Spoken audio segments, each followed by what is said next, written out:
Então, Gênesis capítulo 10, versículo 5, e logo após os versículos de 1 a 9 do capítulo 11.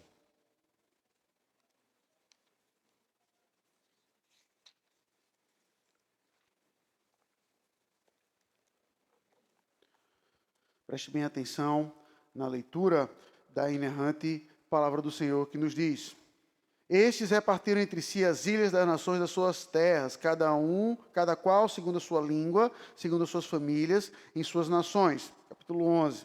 Ora, em toda a terra havia apenas uma linguagem e uma só maneira de falar.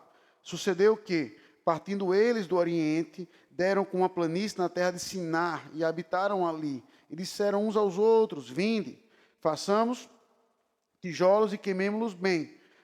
Os tijolos serviram-lhe de pedra e o betume de argamassa.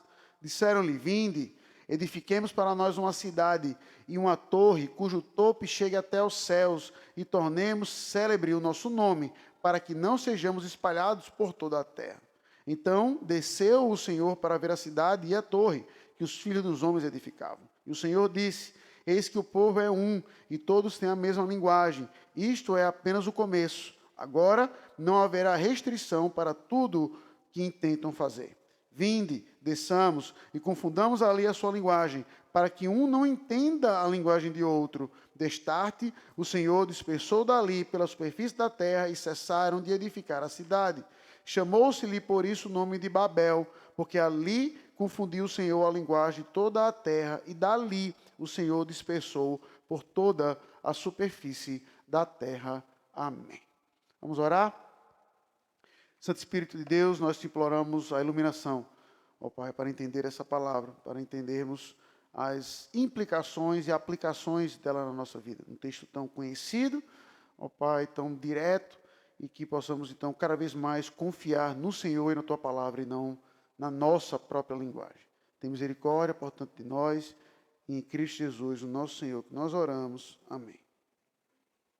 Crianças, o texto que a gente leu aqui, ele é um flashback, tá certo? É por isso que a gente leu o versículo 5 do capítulo 10. Quando você lê o versículo 5 do capítulo 10, você vê que já fala em cada um na sua linguagem. Então, quando você lê o 11, você está vendo algo que é anterior a isso. Tá certo? Então, no 5, você já vê uma realidade espalhar, e quando você vai no 11, eita. Então, não houve uma confusão. Tá bom? Moisés, por muitas vezes, ele faz isso. Não é que ele troca as coisas de ordem, mas ele coloca as histórias em questões de explicar, e não na ordem que aconteceu. Tá bom? Então, o capítulo 11, o que a gente está vendo é um flashback, uma coisa que aconteceu atrás, para poder explicar a próxima parte da história. Porque quando a gente for começar no próximo domingo a história de Abraão, Abraão já vai estar lá longe, em Ur dos Caldeus, para voltar para uma outra terra. Aí você vai perguntar, quando é que isso aqui aconteceu? Então, Babel explica, esse evento que a gente leu, explica o que houve naquela dispersão. E o que houve, crianças? O povo falava o mesmo idioma, estava no mesmo lugar, e falando o mesmo idioma, então, eles não tinham desentendimento sobre o que fazer. E ao invés, então, de obedecer ao Senhor na sua palavra, de espalhar pela terra e dominar toda a terra, o que eles fizeram? Não.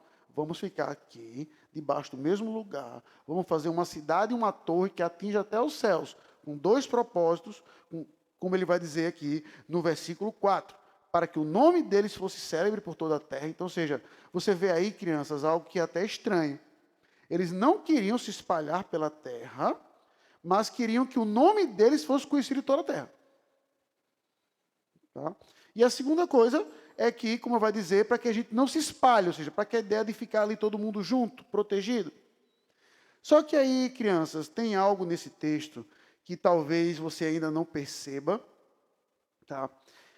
Você talvez esteja aprendendo isso ainda, mas é o conceito de ironia. Tá? Quando o narrador coloca algo numa palavra simples, de propósito, para mostrar como o plano dos homens nesse texto foi frustrado. Porque a ideia não era fazer uma torre que chegava até os céus, para encontrar Deus lá. Aí veja o versículo 5. 6, perdão. Sim, 5, está certo. Então desceu o Senhor. Já mostra que o plano foi frustrado, porque a torre subia, mas Deus teve que descer. Deus teve que descer. Então, o próprio Moisés mostra essa ironia no texto. Deus desce para ver o que o povo estava fazendo, para já deixar claro que aquela torre podia chegar em qualquer lugar, menos nele. Então, Deus desce, vê aquilo, percebe a maldade daquele ato e espalha as nações, confundindo então ali as línguas deles, colocando várias línguas distintas, eles não conseguem se entender mais, então se espalham pela terra. Tá? E aí, então, o texto acaba. Então, crianças, duas aplicações para vocês. A primeira, tá, é de que a nossa tendência é ser como esses homens e mulheres de Babel, de pensar na nossa própria segurança, de quando sua mãe diz algo para você, de falar assim, meu filho, faça isso. Você entender que o que você quer fazer é mais inteligente do que sua mãe. Meu filho, faça isso. Aí você, não, mãe, é melhor se eu fazer isso aqui. E aí você percebe que, como aqueles homens de Babel, a gente não tem um coração voltado para a obediência, mas para o que a gente quer fazer. É por isso que a gente sempre precisa da palavra de Deus, para ouvir a voz dele, porque a gente não pode confiar na nossa própria voz.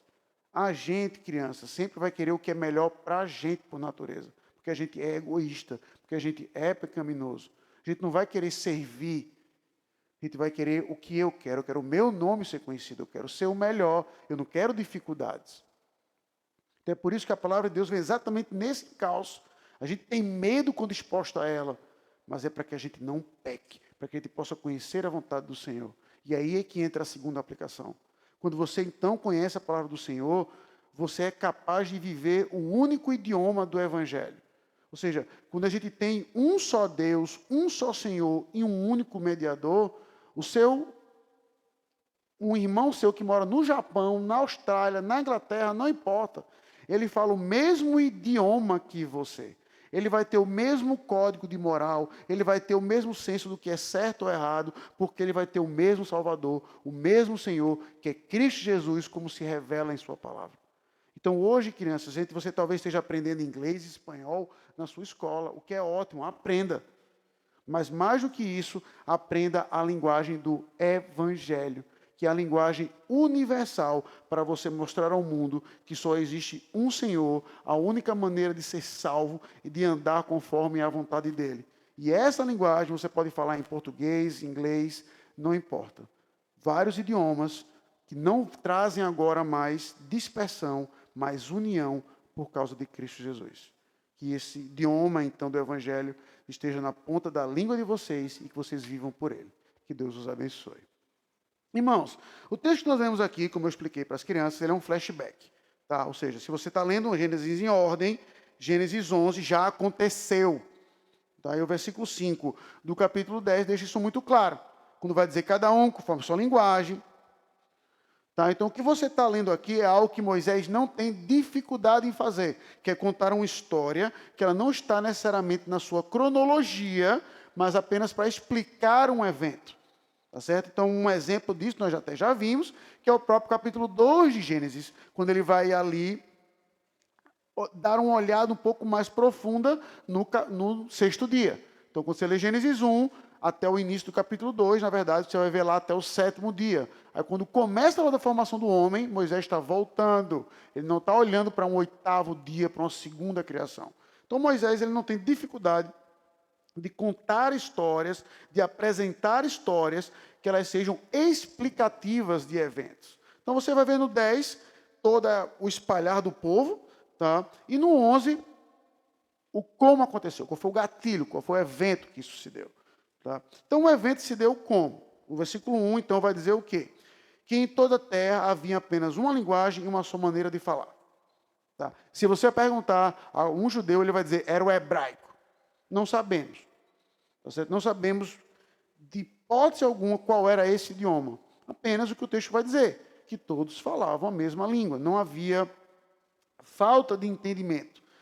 Tá? Então, no 2, vai mostrar então que eles continuaram sua peregrinação do Oriente, tema esse, e que você vai ver olhando todo o contexto de Gênesis, você vai ver que o guarda do jardim do Éden, colocado o serafim, o querubim, perdão, estava ao oriente do jardim, que Caim estava ao oriente do jardim. Então você vai ver que o oriente era justamente a peregrinação para cada vez mais distante do plano original do Senhor. Então sempre que você vê Oriente, até o capítulo 11 de Gênesis, você vai ver se distanciando cada vez mais de onde Deus colocou originalmente o homem. Então o Oriente acaba sendo a linguagem para mostrar se distanciar. Não é à toa que no próximo capítulo, quando vamos ver a história de Abraão, você vai pegar um homem que está justamente aonde? No extremo Oriente, e Deus diz o quê? Vai para o Ocidente. Vai para o Ocidente. Volta para lá. Tá? Então, é sutil, mas você vê que a ideia de seguir para o Oriente é que o povo estava se espalhando em certo grau, mas ainda assim para cada vez mais distante do propósito que Deus, então, tinha entendido. E nesse texto isso vai ficar, então, muito claro. O versículo 3 começa de forma muito light. Vamos fazer tijolo. Né? Aí pergunta para quê? Né? Ou seja, veja de que a ideia de fazer tijolos, como apresentado no versículo 3, já é a ideia de duradouro. Basta você olhar, por exemplo, para o material que o tabernáculo era feito, de tenda, porque era facilmente desmontável. Não era de tijolo. Dobrava ali e levava. Então, quando já fala, vamos fazer tijolos, seu sinal amarelo já devia ligar. E, peraí, se esse povo está numa missão de se espalhar, para que fazer uma obra permanente? E a ideia de tijolo, né? Sempre tem a ideia de força, e eu poderia ter muito bem usado essa ilustração para as crianças. Basta você se lembrar da história dos 3 porquinhos, né? Que é justamente a história da casa de tijolo, é a que fica. Então isso já deveria levantar suspeita, mas vai lá. Alguém pode pensar e dizer, não, pastor, eles só queriam fazer uma churrasqueira. Tudo bem. Deus não liberou para comer carne no capítulo 9? Então precisava de uma churrasqueira no capítulo 10.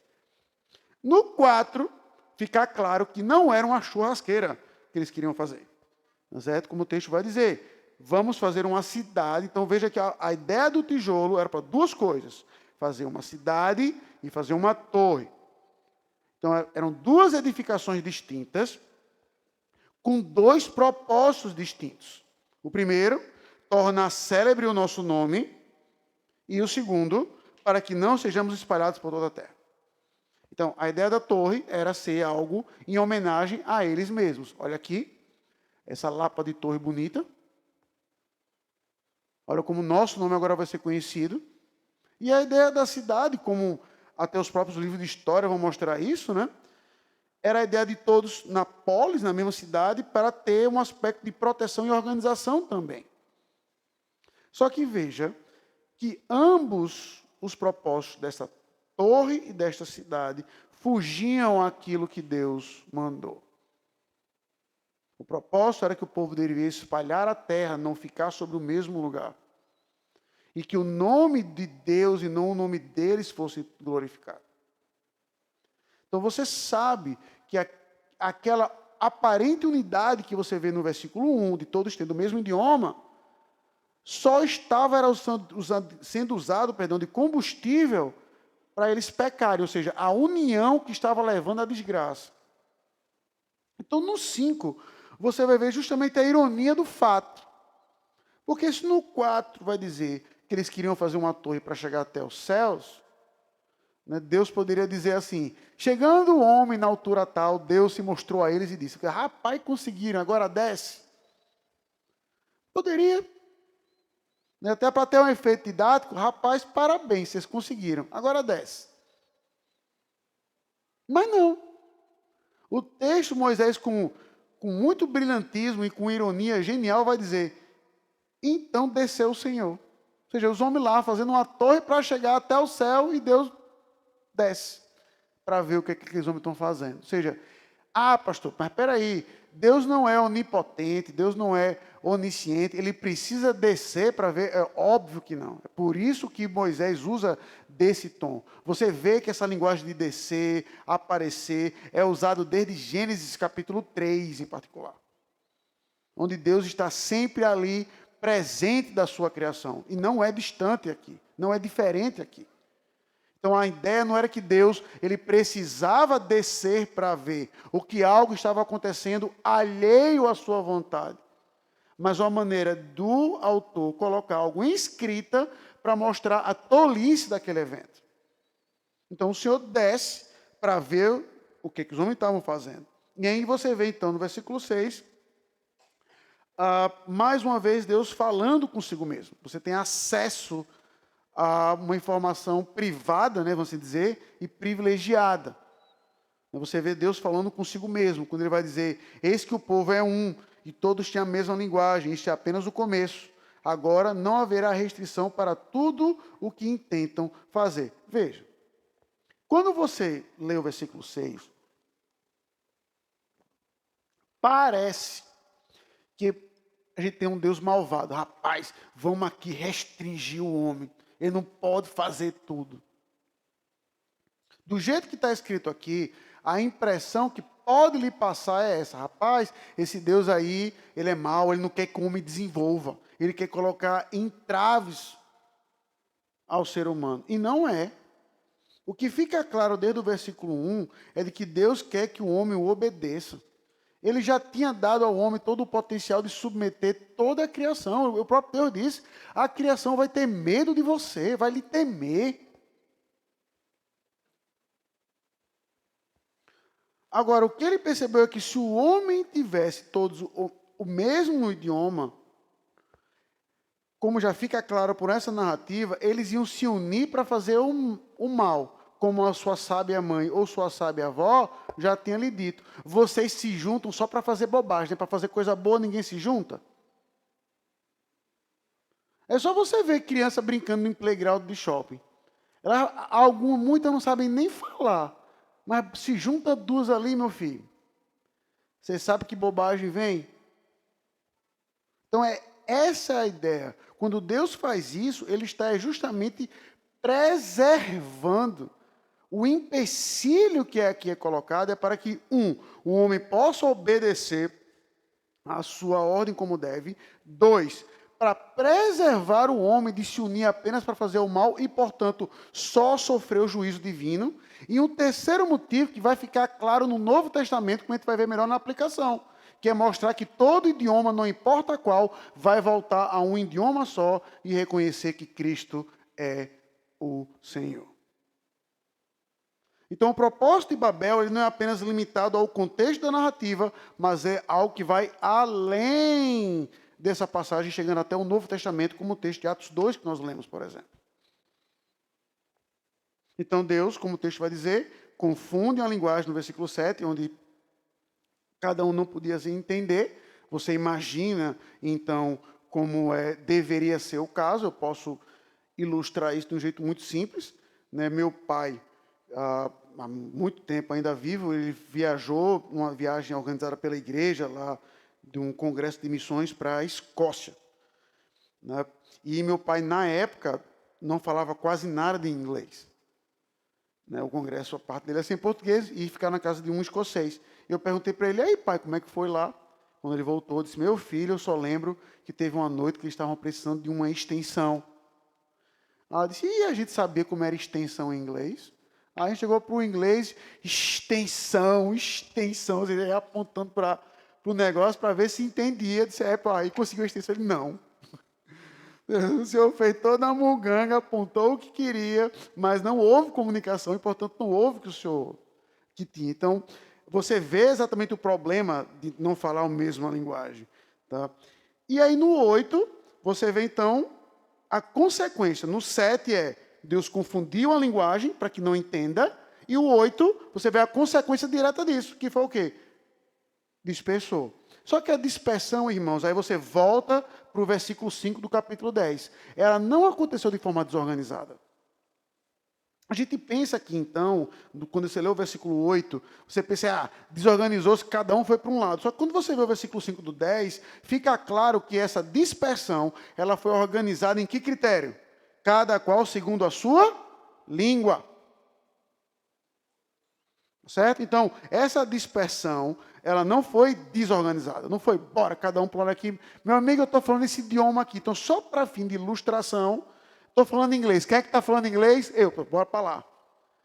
Inglês, português, opa, por aqui, vamos para cá. Espanhol, vamos para lá.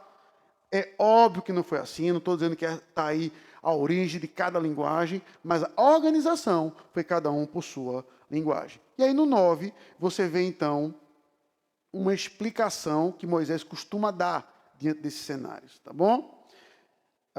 Perdão, no 8 ainda você vê que a consequência disso também é que a cidade parou de ser edificada, tá? Chamou-se-lhe por o nome de Babel, porque ali confundiu o Senhor a linguagem de toda a terra, e dali o Senhor dispersou por toda a superfície dela. Isso é algo que Moisés costuma fazer em muitas suas narrativas, uma explicação dele. Está aqui, ele faz isso em Gênesis 2, ele faz isso aqui também, mostrando, pastor, foi ali então que a Babilônia também foi feita mais à frente? Alguns arqueólogos acreditam que sim. Você não tem como bater o martelo e dizer que foi, né, mas na tentativa de reconstruir uma Babel, numa cidade magnífica e tudo e tal, com seus jardins suspensos, que era considerado uma das 7 maravilhas do mundo antigo. E basta dizer que essa cidade não existe mais hoje. Seu propósito, tudo que o homem constrói, que é focado para glorificar a si mesmo, pode até durar por um tempo, mas ele vai ver a sua ruína cedo ou tarde. Então, irmãos, à luz dessa exposição, eu queria trazer 3 aplicações. A primeira aplicação, ela vai pegar o tema geral da narrativa, por isso eu quero começar com ela. Veja, irmãos, muitas vezes a gente não para pensar de como a linguagem é exatamente a primeira coisa que é atacada em qualquer sistema de organização e poder. A gente pensa tradicionalmente, quando a gente olha numa visão rápida, que são pessoas, que são ideias. E não são. É a linguagem. É a linguagem. É você mudar conceitos. E aí, à medida que um conceito vai sendo usado como uma forma, ela entra no nosso coloquial que a gente não para pensar. Exemplo. Tá? Um exemplo bem clichê. A palavra adorar. Eu, por exemplo, com 38 anos, cresci ainda num contexto que adorar era apenas a Deus. A gente só usava nesse contexto. Vamos à igreja para quê? Adorar ao Senhor. E hoje, 30 anos depois, a gente usa essa palavra sinônimo de quê? De gostar. Eu adoro chocolate. Eu adoro sushi. Adoro uma pizza. Rapaz, quem adora uma Coca-Cola gelada. Pastor, eu não estou me prostrando diante de uma Coca-Cola em casa. Eu sei. Espero, na verdade, que não. Né? Mas observe que quando você diz isso, eu adoro uma Coca-Cola, e automaticamente você diz, vou na igreja adorar o Senhor, você está usando a mesma expressão para coisas que são completamente distintas. Onde uma coisa vai ali matar a sua sede no momento, vai refrescar você por um momento, e a outra coisa é o propósito principal da sua vida. E a gente usa para a mesma coisa. A gente não costuma observar isso. Pastor, isso é bobagem. A língua, ela é dinâmica. Como pode dizer qualquer linguista. Eu vou dizer, pois é, então esse é o problema. Então veja, por exemplo, hoje, e eu nem vou entrar no mérito aqui nesse sermão, mas veja, por exemplo, toda essa questão de gênero, como está hoje a discussão. Não apenas a questão de ideologia de gênero entre as crianças, não. Mas se você se arrisca a ter Twitter, por exemplo, em algumas pessoas você vai ver assim embaixo do nome deles. Os pronomes preferidos, ou seja, como aquela pessoa quer ser tratada. Em países como o Canadá, por exemplo, se você não tratar a pessoa com o pronome que a pessoa quer, você pode ser preso. E existem hoje, portanto, eu fui para a escola e aprendi que tinha quantos pronomes? Eu, tu, ele, nós, vós, eles. E o feminino. Eu, tu, ela, nós, vós, elas. E hoje já está... Na última vez que eu chequei a esse sermão, estava aumentando, já estava sendo documentado mais de 78 pronomes diferentes.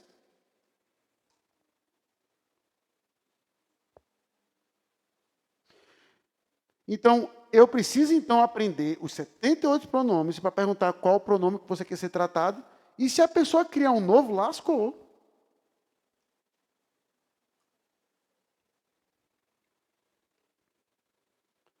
É por isso que quando você olha em rede social, você já vê o quê? E aí, irmãos, eu vou me perdoar porque é ridículo até de falar. Amigos com X. Ah, pastor, mas veja bem, isso é para mostrar exatamente que você não sabe o gênero do que a pessoa está lá. Mas está vendo qual é o problema? A linguagem é a primeira coisa que é atacada. É a linguagem. E aí, caso você pode pensar assim, pastor, isso é coisa de tira de conspiração. Eu, volta e meia, já recomendei esse livro 2 vezes. É um livro ímpio, digo logo, tá certo? Digo ímpio assim, tem nada de teológico nele. Mas, para você não pensar que isso é coisa de um pastor na sua desilusão, leia um livro da década de 60, chamado 1984. Dê uma olhadinha nele. Tá? No início só, precisa nem ler o livro, é muito bom. Mas, caso ficção assim, distopia científica não seja a sua praia, leia só o início e veja exatamente o que é o chamado Ministério da Verdade faz, onde os livros são proibidos, onde a linguagem é reescrita, onde o significado das palavras é dado de cima para baixo, onde o que é verdade é o que o governo vai dizer que é. Então veja, irmãos, o que aconteceu em Babel reforça algo para nós que é o seguinte: a Bíblia vai ser sempre atacada. A verdade vai ser sempre atacada. E a maneira mais sutil, mas mais efetiva disso acontecer é exatamente transformando cada vez mais a linguagem. Se Deus, então, ele é espírito, eu posso usar um pronome feminino para Deus. Eu posso dizer ela, a senhora. Percebe como é o ataque? Veja que é até a tentativa de ser respeitoso, mas eles estão mudando a linguagem. Então é por isso, meus irmãos, que eu urjo você a conhecer a palavra de Deus como ela é, para que você possa conhecer os conceitos eternos da verdade e não se desviar nem para a direita nem para a esquerda. Você permanecer ali ao que foi revelado. É por isso que o tempo todo Deus diz isso para as Escrituras. Não acrescente, não diminua. Diz isso em Deuteronômio 4, diz isso como termina a Bíblia em Apocalipse 22. Não acrescente, não diminua. É isso aqui. Então a Bíblia, ela acaba sendo um salvaguardo para nós do que é a verdade revelada do Senhor. Não é à toa, por exemplo, que a nossa própria confissão de fé, na seção 10 do capítulo 1, ela vai dizer exatamente o quê? Que o juiz supremo de toda controvérsia religiosa são as escrituras falando nos seus idiomas originais. Então ela tem uma base. Houve uma dúvida teológica? Vamos ver o hebraico, vamos ver o grego. Eles não vão dizer, vamos ver o significado moderno da palavra. Não. Como está escrito. Tenha a base da palavra de Deus. Porque as palavras que aqui estão na Bíblia, daqui a 5, 10 anos, já vão significar outra coisa. Já vão dizer que é racista, que é preconceituoso. Então é fundamental você conhecer a palavra de Deus para poder dizer, é isso aqui. Vocês podem mudar a linguagem o quanto quiser, mas a palavra de Deus, o que ela está dizendo é isso aqui. Se é isso aqui, é isso aqui. Se só existe um Senhor, só existe um Senhor. Se só existe um Salvador, só existe um Salvador. Se a palavra de Deus é a verdade para todo sempre, ela é a verdade para todo sempre. Não importa o quanto você tente mudar. Então, o problema da linguagem não é simplesmente difícil a comunicação no mundo moderno. É porque é algo que o mundo já percebeu. E, na verdade, e para terminar esse primeiro ponto, como João Calvino vai pontuar de uma forma muito interessante, que a linguagem expressa o próprio amor e cuidado de Deus para conosco, quando Ele, infinito, sem poder caber na consciência humana, Ele se revela no idioma em que o homem poderia conhecer. Quando Deus fala com Adão, ele não mostra uma iluminação para ele, para Adão. Deixa eu interpretar isso aqui. Ele fala numa linguagem que Adão podia entender.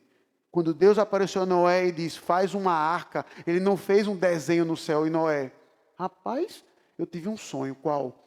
De uma arca acontecendo? Não. Foi Deus falando num idioma para que ele pudesse entender. Aí Calvino destaca isso muito bem, que é algo que a gente não costuma agradecer a Deus por isso, do fato de Deus ter se revelado em palavras. De você ter sua Bíblia em português, para você conhecer a palavra de Deus no idioma que você pode conhecer.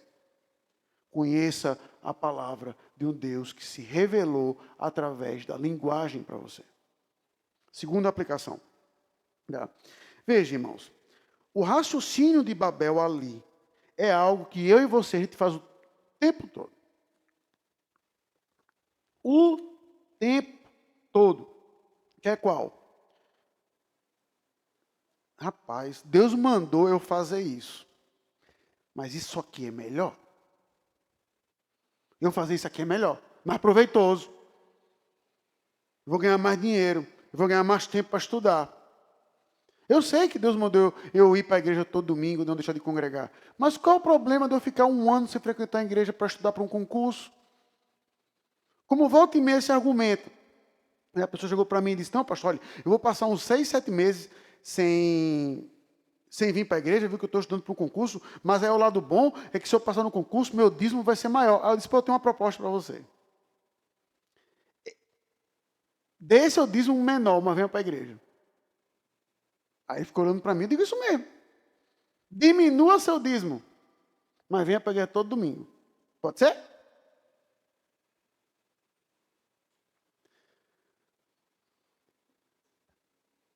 Veja, por exemplo, a questão de pessoas como nós mesmos, que paramos de congregar por um tempo e pessoas que até hoje não voltaram a congregar.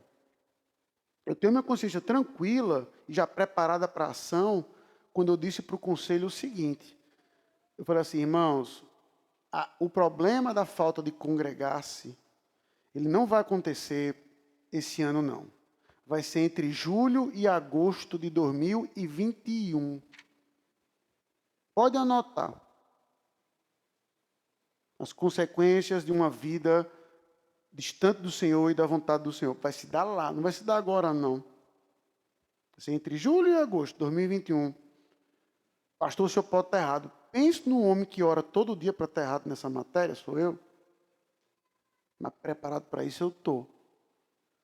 Mas veja que na cabeça da pessoa faz sentido aquilo. Ah, pastor, veja bem, é o Covid. Não, pastor, veja bem, é aglomeração.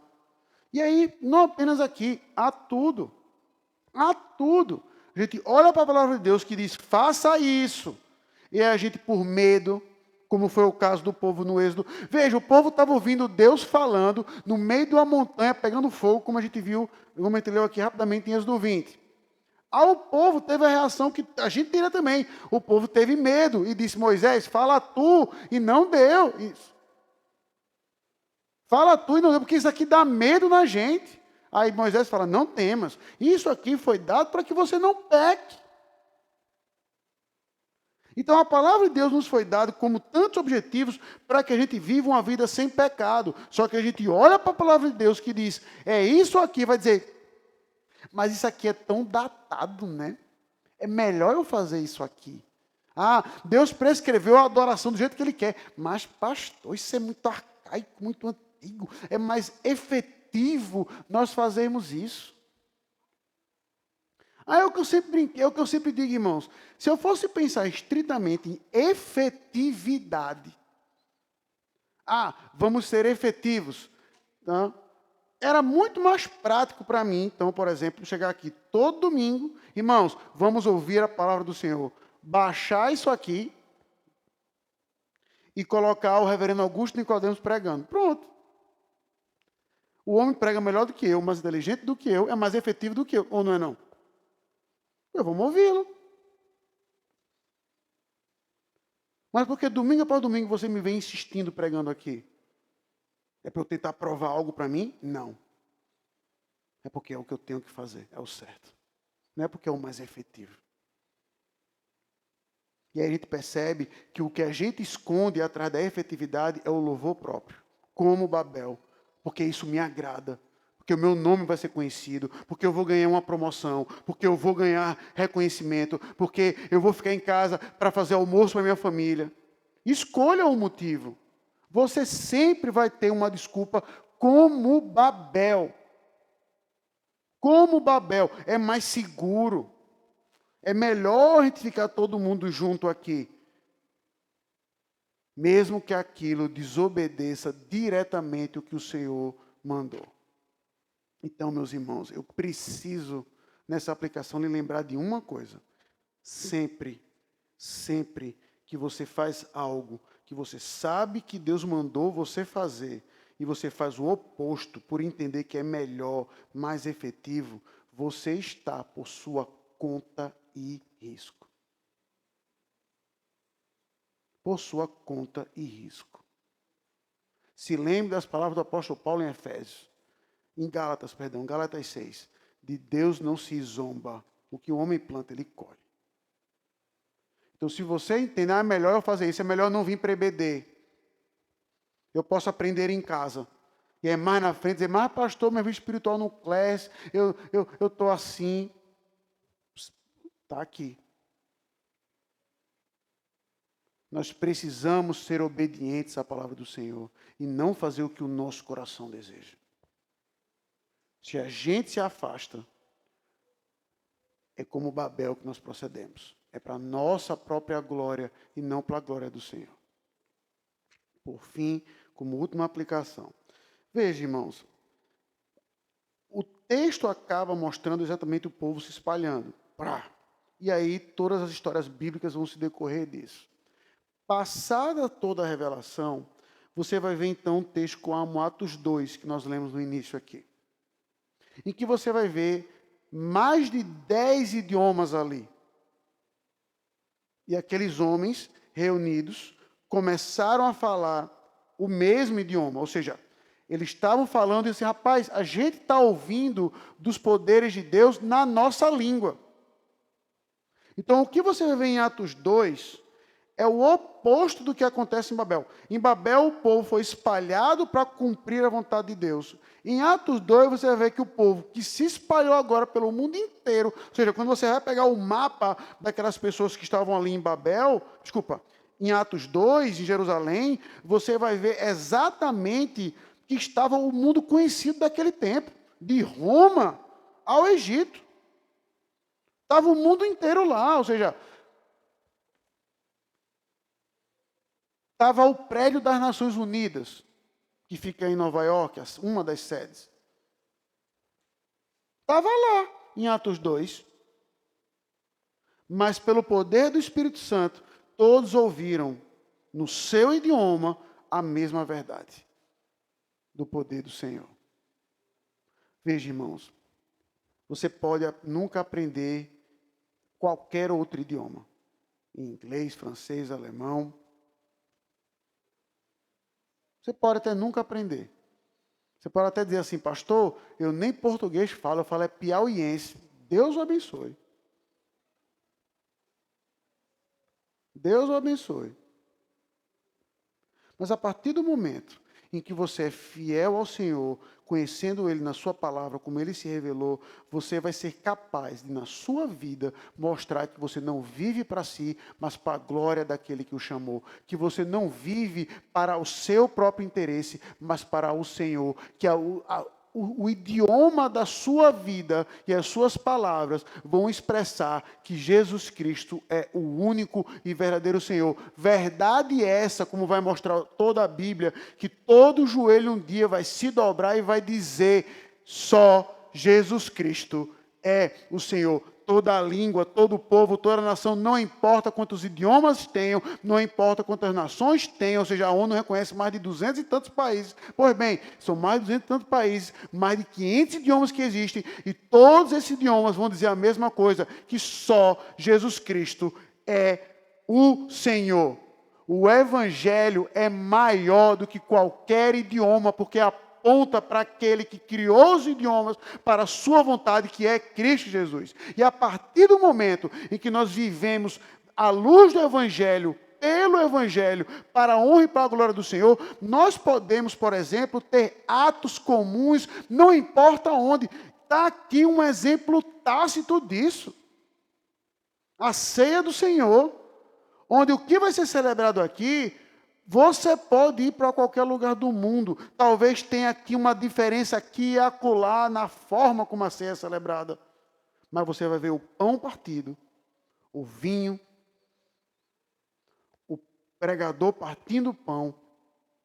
E mesmo que você não entenda uma palavra daquele ali, seja, você foi para o meio da Rússia, e o cara está lá, e você não está entendendo bulhufa do que o que o pastor ali está celebrando. Mas você sabe o que ele está ali fazendo. Mostrando que Cristo deu a vida pelos pecados, que ressuscitou ao terceiro dia, e que aquele ato é feito não para a glória daquele pregador, mas para a glória do Senhor. Um idioma, que é o idioma do Evangelho. É esse o idioma que tem que estar na ponta da nossa língua. É esse idioma que a gente tem que viver. É esse idioma que vai mostrar, não importa aonde nós formos, que nós temos irmãos, família, porque nós temos o mesmo Senhor. Nós temos a mesma fonte, a nosso senso de autoridade está no mesmo lugar, e não no senso de proteção. E não no senso do que eu quero, mas o que eu devo fazer. Quando você participa da ceia, por exemplo, não é sobre você. Onde toda uma igreja aqui vai estar reunida em silêncio, sem dizer uma palavra, mas mostrando como come o pão. Você é um só corpo comigo, porque você é um só corpo com Cristo Jesus. Quando você bebe o cálice, o que é que você vai estar dizendo para o mundo? Que Cristo perdoou os meus pecados, que eu sou uma nova criatura, que o poder não tem mais, que o pecado não tem mais poder sobre mim, porque eu fui lavada por esse sangue transformador. Esse é o poder da linguagem que o Evangelho tem. E é essa linguagem que a gente tem que utilizar constantemente. Em português, em inglês, em russo, em árabe, ou como bem disse Lutero, pregue sempre o Evangelho, se precisar, use palavras. Constantemente. Agora, se nós não temos o Evangelho como referência, se nós não temos Cristo como o único verdadeiro Senhor, você sempre vai estar falando um idioma diferente. E aí eu posso fazer e terminar com uma ilustração que espero que vocês, no contexto de hoje, eu espero que vocês não entendam isso de forma preconceituosa, pelo amor de Deus. Mas é mais ou menos quando o nordestino vai morar no Rio de Janeiro, já viu? Certo? Ou seja, quando qualquer um nordestino, em particular da minha terra, vou morar no Rio de Janeiro, aí passa 6 meses lá, aí o cara que fala bonito feito eu, bom dia, boa tarde, vai para o Rio, aí volta, bom dia, bicho. Eu falei, pode parar. Pode parar, pode parar. Em 6 meses, tu não aprendeu a falar karaokê, não, meu amigo. Tu não ficou internado numa boutique. Ou, para dar um exemplo real, tá, eu lembro, foi com o pastor Tiago, quando ele tinha voltado dos Estados Unidos, ele estava lá no seminário. Ele disse, e aí, Tiago? Pegou lá os toques norte-americanos para deixar clara a sua resposta. Ele, não. Pronto. É isso aí. O grande problema é esse, é que a gente quer falar o idioma do lugar que a gente está. Se a gente está no meio da ímpios, o ímpios com o ímpio eu vou falar. Se eu vou falar de um jeito na escola, eu vou falar de um jeito na igreja, eu vou falar de um jeito no trabalho, eu vou falar de um jeito em casa. A gente tem a confusão de Babel na nossa própria vida, porque o idioma central do Evangelho, em que Cristo é o Senhor, não é o idioma que a gente fala. Então a gente é uma Babel ambulante, porque a gente fala um idioma em cada lugar com sotaques diferentes, porque a gente quer agradar a gente. Só que a gente é tão mal que a gente engana os outros, dizendo assim, eu quero agradar você. E não é. Agora, se você vive para agradar ao Senhor, você vai falar o mesmo idioma em que Cristo é o Senhor, na sua casa, no seu trabalho, em toda a sua vida, porque você não vai viver para a sua proteção ou para a sua glória, mas para a honra e para a glória do único e verdadeiro Senhor. Então, irmãos, o meu desejo e a minha oração é que o texto do Babel seja um alerta para nossas vidas. para que a gente não fale múltiplos idiomas para a nossa própria glória, mas o idioma da redenção de Cristo Jesus, como revelado nas Escrituras, que nele permanecemos até o final das nossas vidas, glorificando o único e verdadeiro Senhor. Que Deus nos abençoe.